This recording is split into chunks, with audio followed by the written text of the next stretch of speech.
John Honor, New Orleans, Louisiana, March 21, 2022. Security cameras capture a scene that would shock the nation. At a mid-city gas station on Benville Street, an elderly woman fills her Jeep Grand Cherokee, unaware that 4 teenagers are watching her every move. What happens next becomes one of the most disturbing carjacking cases in Louisiana's recent history. 73-year-old Linda Fricky was ambushed by 4 teenagers as she tried to resist their attempt to steal her vehicle. The leader was 17-year-old John Honor, joined by accomplices Briaya Baker, Lanera Theophile, and Markle Curtis. They dragged Fricky from her car as she screamed for help. But this wasn't just a robbery. As Baker drove the stolen Jeep erratically through the streets, Fricky was dragged 2 blocks at speeds reaching 35 miles an hour. Her arm was severed by a utility pole. She died from blood loss and internal injuries at the hospital. This wasn't Honor's first brush with law enforcement. By age 17, he had faced 7 arrests on 25 different charges, including armed robbery, car burglary, and stolen vehicle possession. His criminal career began at age 12 with property damage charges. Despite multiple interventions, including home monitoring, the pattern escalated. At 16, he even targeted a relative in a home invasion, though charges were dismissed when the victim, viewing him as family needing help, refused to prosecute. Growing up in New Orleans' impoverished neighborhoods, Honore experienced what defense psychiatrist Dr. Sarah Dandock called adverse experiences that stunted his emotional development. His aunt, Angela Robertson, would later testify through tears, "If I had taken him in, we wouldn't be sitting here right now." The streets had claimed another young person, but this time the consequences were fatal for an innocent woman. The evidence against Honore was overwhelming. Surveillance footage captured the entire incident. A tip from a relative led police directly to the group. His 3 accomplices quickly accepted plea deals, receiving 20-year sentences for attempted manslaughter. But Honore, identified as the ringleader, faced the full weight of Louisiana law. During his bench trial on November 27, 2023, in Orleans Parish Criminal District Court, Judge Kimya Holmes convicted Honore of second-degree murder after just 4 hours of deliberation. His defense attorney, Billy Southern, didn't deny guilt, but pleaded for mercy, citing Honor's youth and potential for change. The prosecution countered with the horrific nature of Frick's final moments played out on video for the court. The sentencing hearing revealed raw emotion. Fricky's family delivered devastating victim impact statements. Her sister-in-law, Kathy Richard, looked directly at Honore and declared, "When you take your last breath, may the only thing you hear be the hellhounds coming for you." Her sister Jenny Lynn Frick was equally unforgiving, later stating, "We got justice. He got what he deserved." On January 12, 2024, Judge Holmes imposed a mandatory life sentence with parole eligibility after 25 years, rejecting claims that the sentence was excessive. "I do not find life imprisonment constitutionally excessive," she declared from the bench. The judge noted the calculated nature of the crime and Honor's extensive criminal history despite his youth. Honor's appeals were swift but unsuccessful. In May 2025, the Fourth Circuit Court of Appeal denied his request for a lighter sentence, upholding the conviction and sentence as proportionate despite his youth. The court noted there was no evidence of rehabilitation potential given his pattern of escalating criminal behavior. Today, John Honor is incarcerated at Elaine Hunt Correctional Center, where he will remain until he becomes eligible for parole in 2047. Fricky's family has vowed to oppose any future parole hearings. The case became a symbol of New Orleans' carjacking epidemic, which had seen dramatic increases in the years leading up to 2022.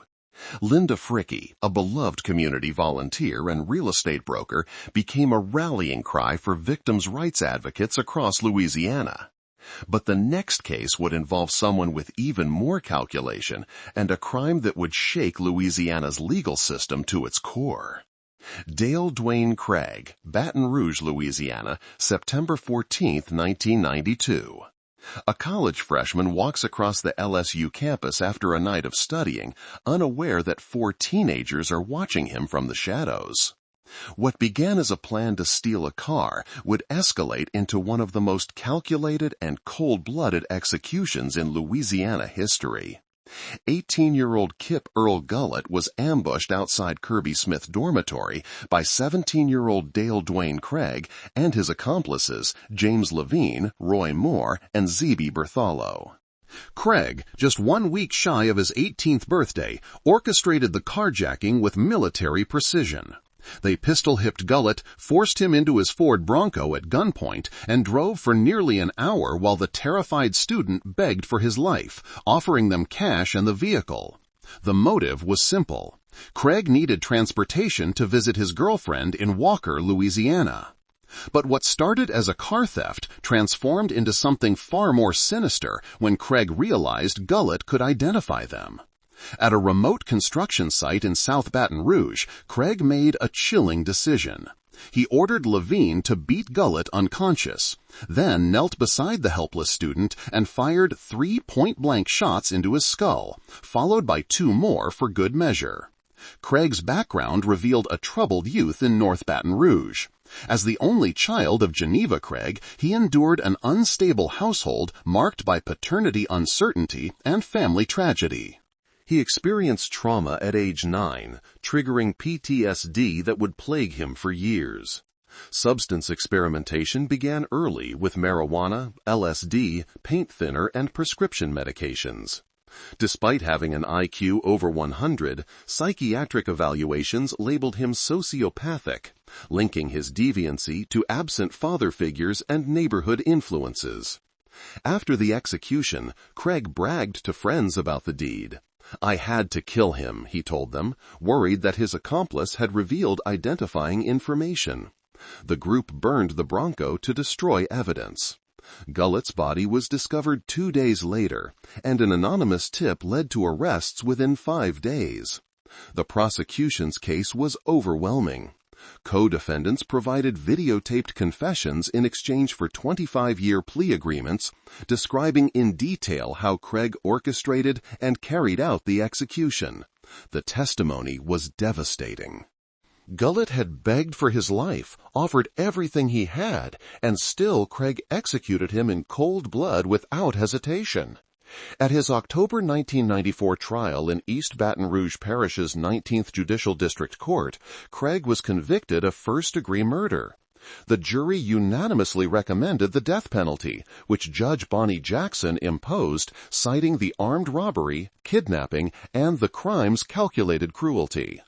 The Louisiana Supreme Court affirmed the conviction and death sentence in 1997.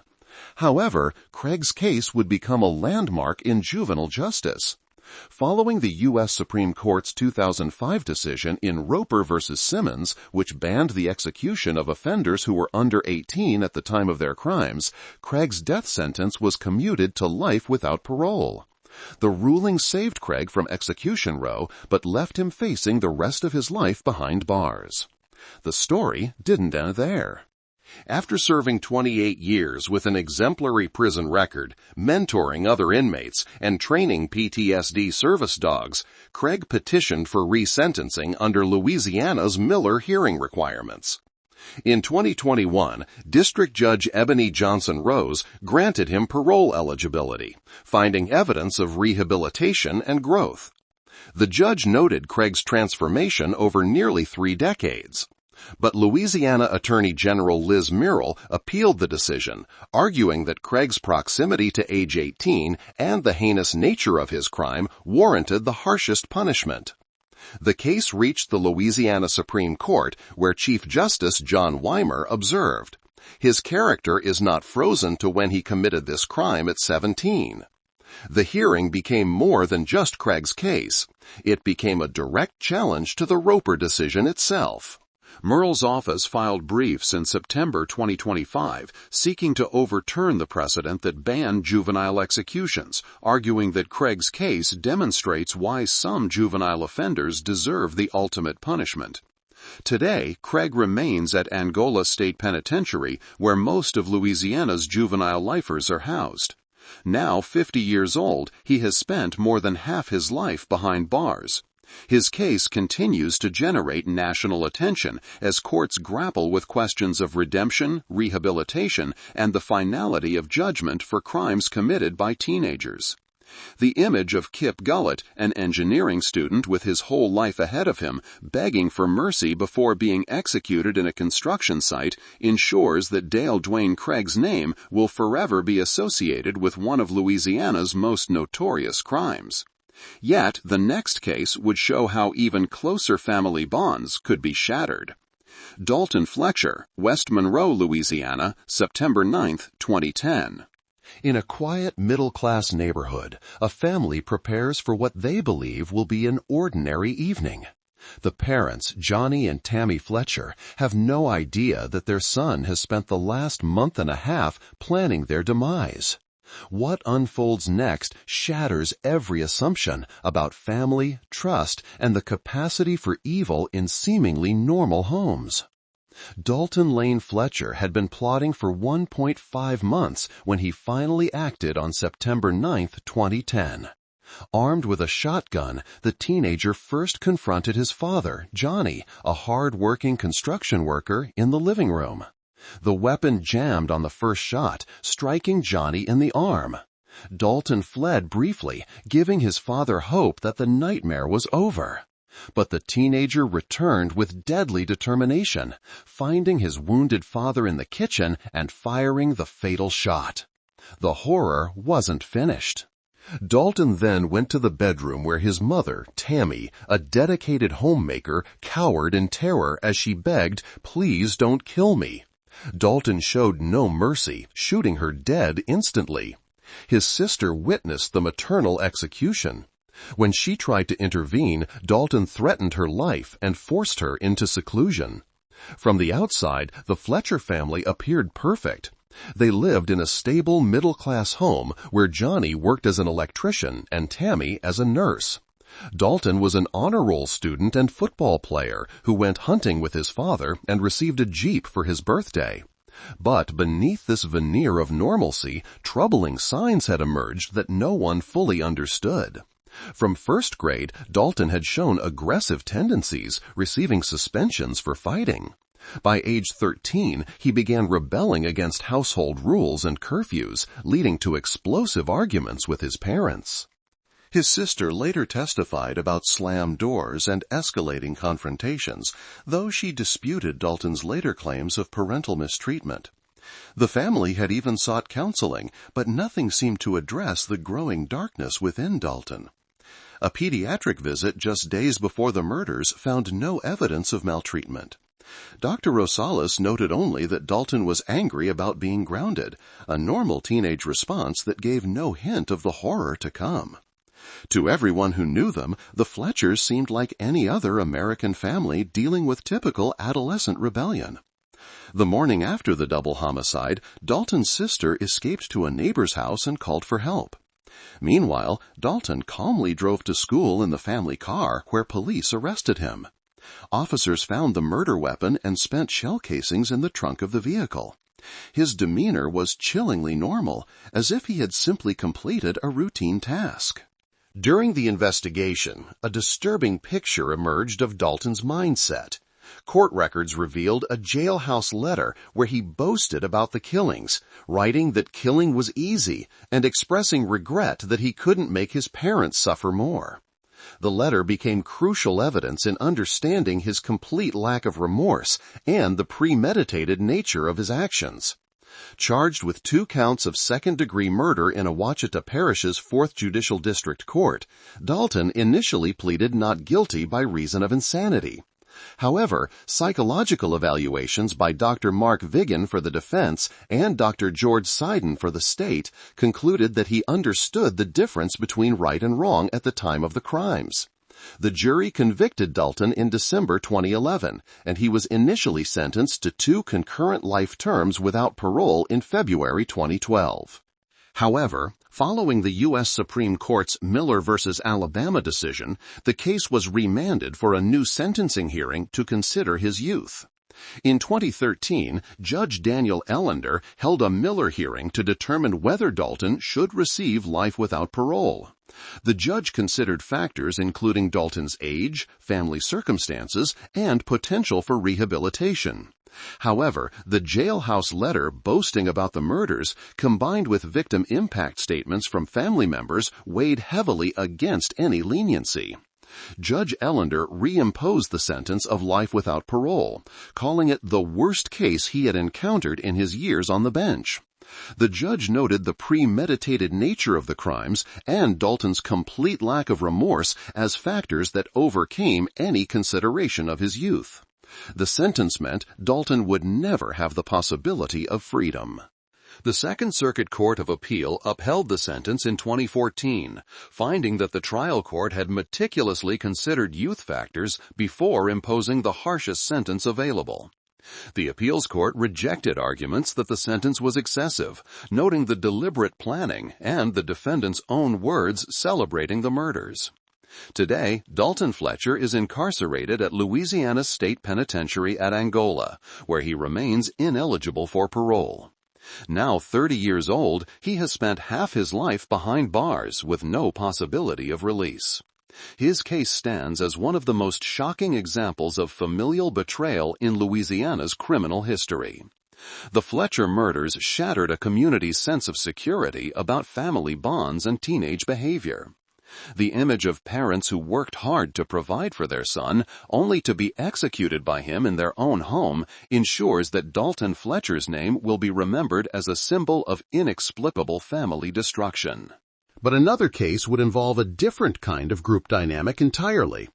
Davian McCullough, Alexandria, Louisiana, October 1994.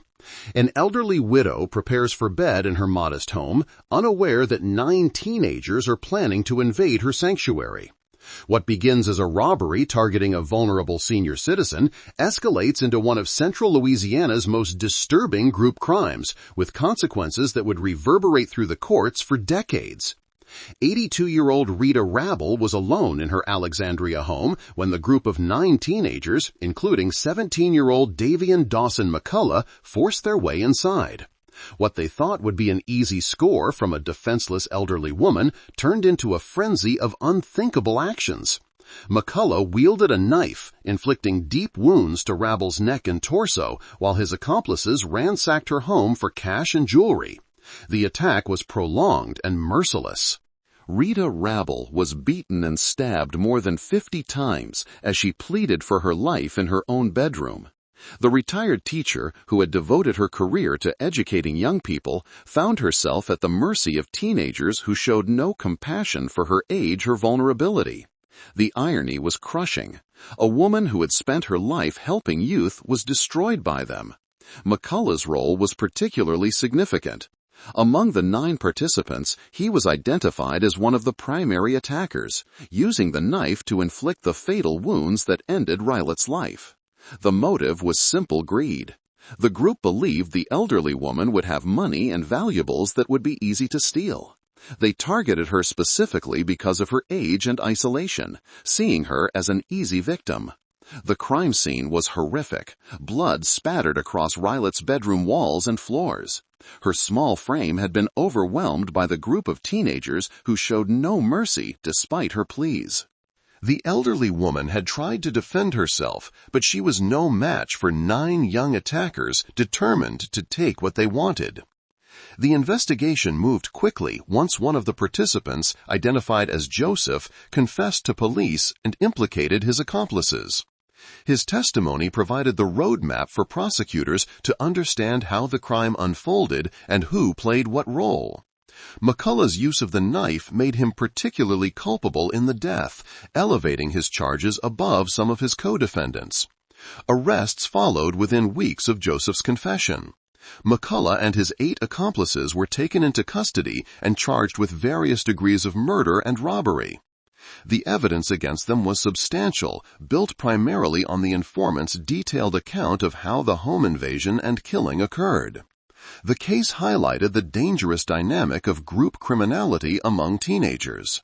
What might have started as bravado and peer pressure escalated into a horrific crime that destroyed an innocent woman's life and condemned multiple young people to decades behind bars. The group mentality seemed to strip away individual moral constraints. McCullough was tried in Rapid Parish's 9th Judicial District Court for second-degree murder.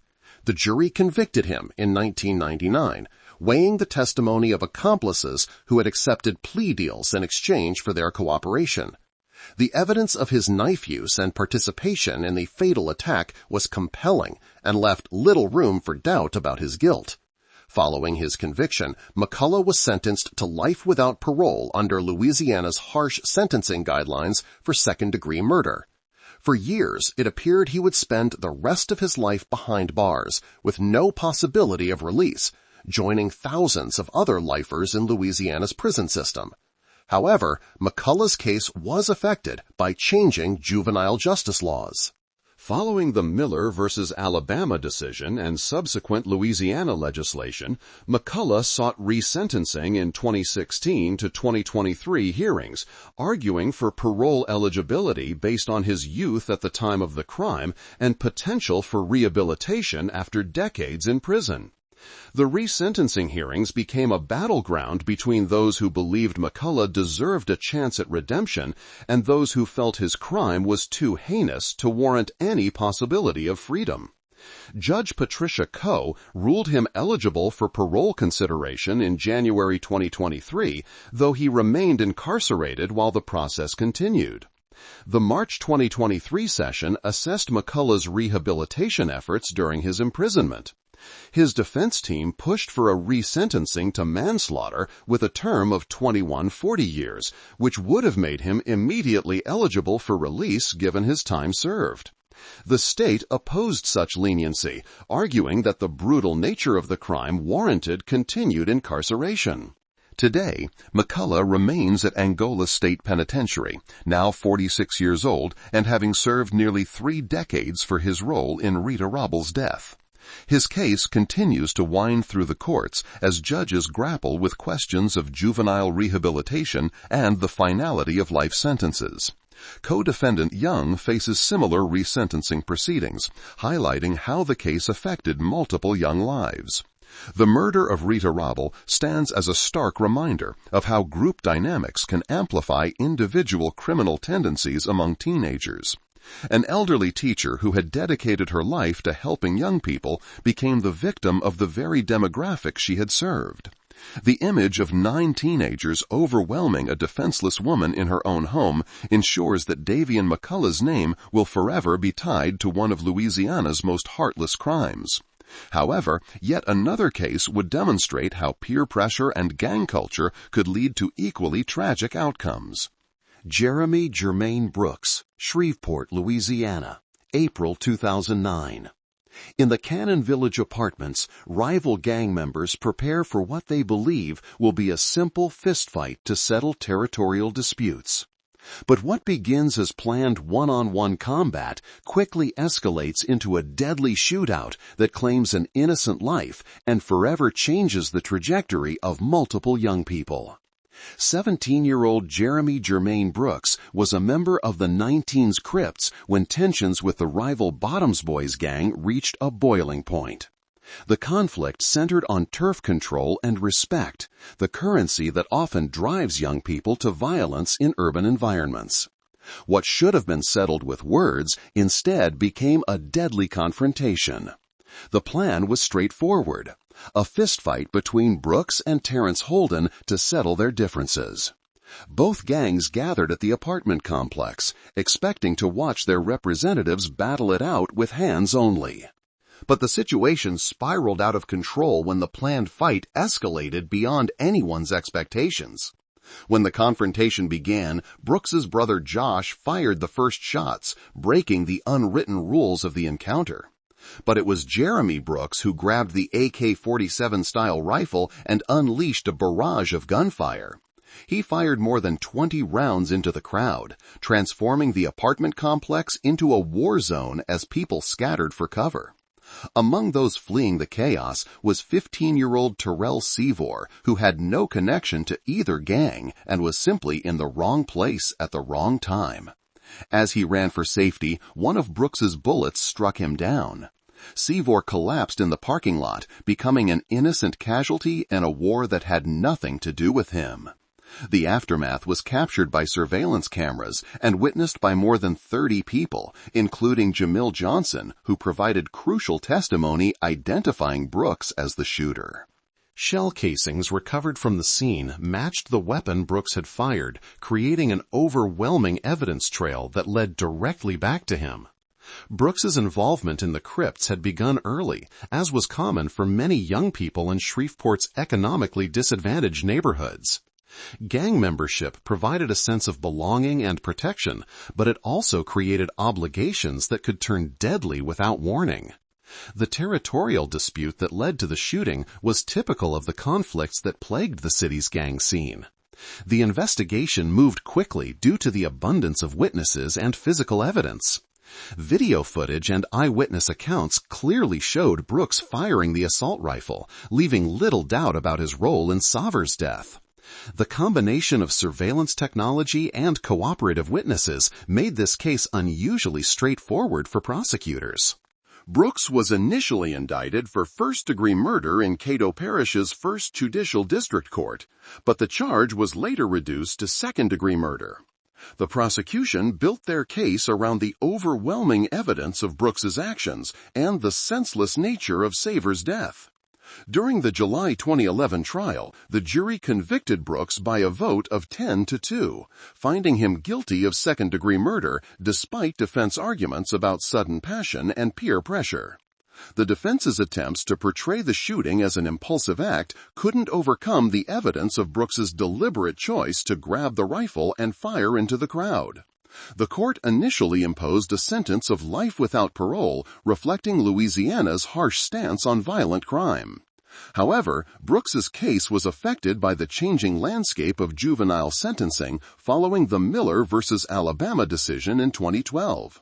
Brooks's life sentence was vacated for resentencing due to his age at the time of the crime.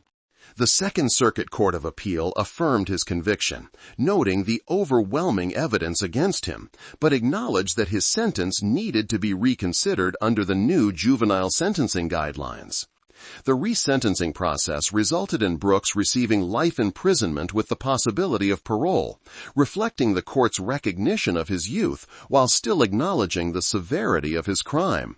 This outcome balanced the need for punishment with the possibility of rehabilitation over time.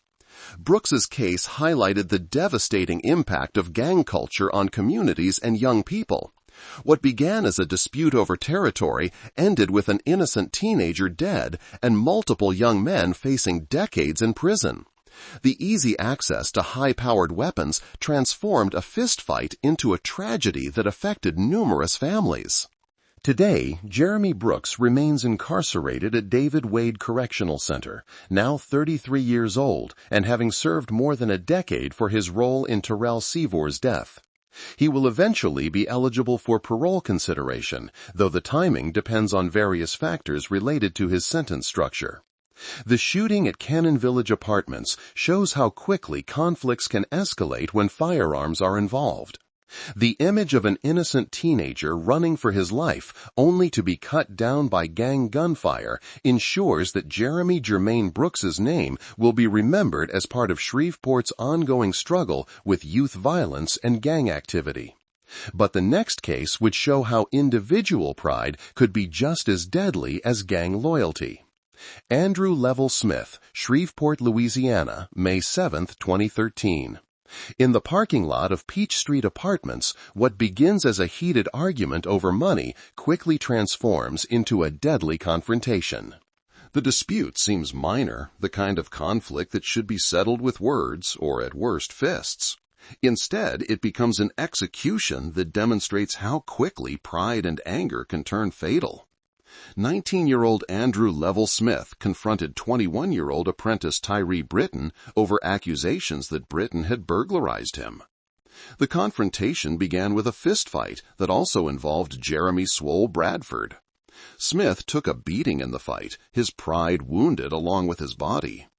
For many young men, that might have been the end of it, but Smith's humiliation festered into deadly rage. After losing the fistfight, Smith didn't retreat to lick his wounds.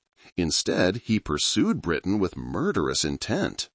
Witnesses watched in horror as Smith jumped onto a car and fired point blank at Britton, emptying his weapon into the young man who was now helpless and vulnerable. The attack was captured on surveillance video, providing prosecutors with clear evidence of Smith's actions.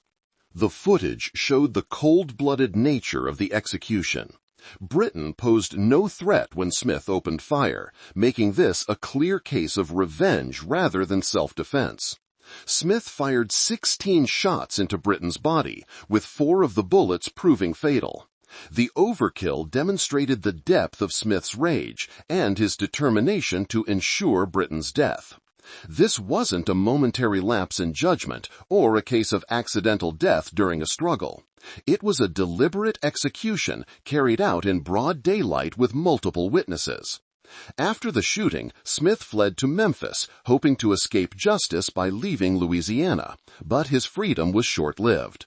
Law enforcement tracked him down within days, and he was arrested and returned to Shreveport to face charges for Britton's murder.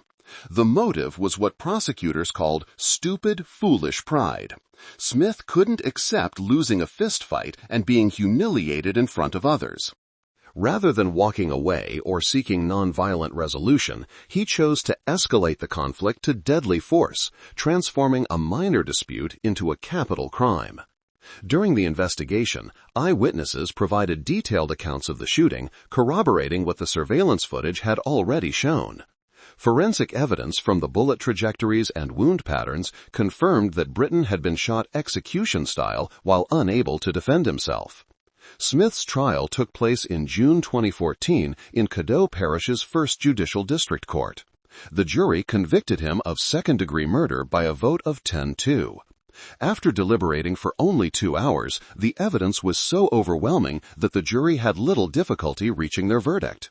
The prosecution successfully argued that Smith's actions constituted murder rather than manslaughter, despite defense attempts to portray the killing as a heat-of-passion crime.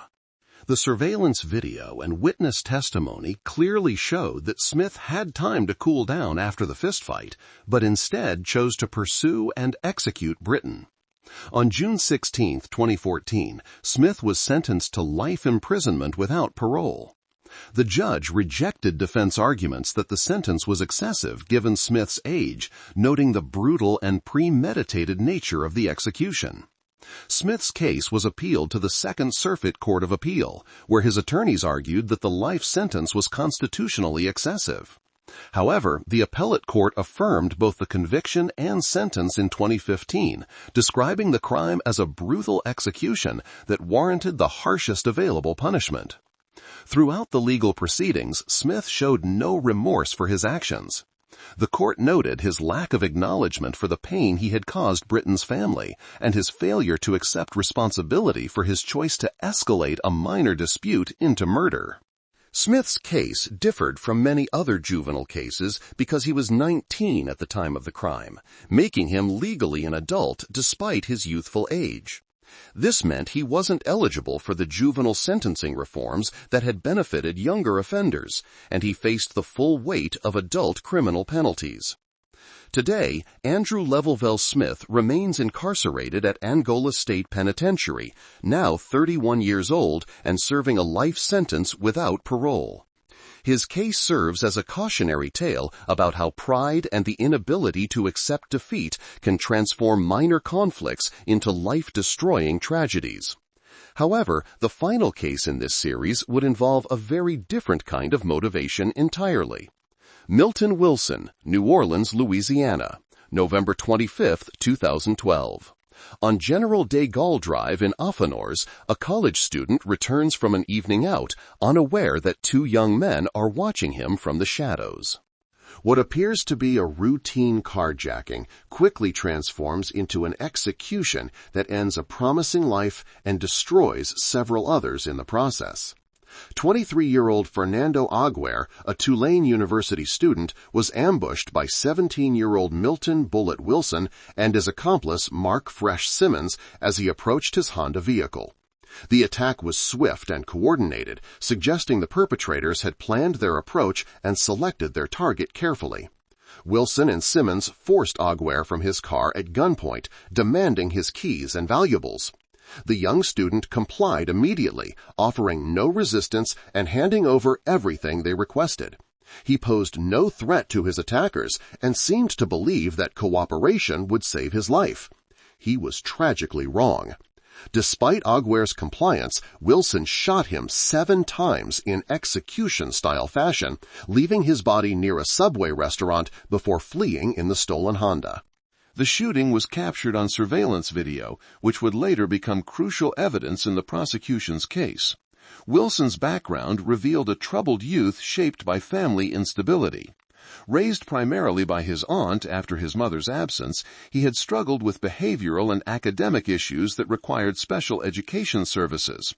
Despite these challenges, family members described him as someone who loved football and maintained close relationships with his nieces, suggesting a more complex personality than his crimes would indicate. However, Wilson's family also described him as a follower who was easily influenced by others. Court documents revealed that he was characterized as someone who was scared into participating in criminal activities, suggesting that peer pressure played a significant role in his involvement in the carjacking and murder. The investigation moved quickly due to the quality of surveillance footage and physical evidence left at the scene.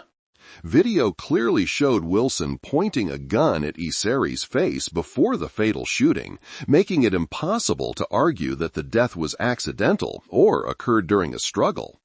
DNA evidence recovered from the abandoned Honda linked Simmons to the crime.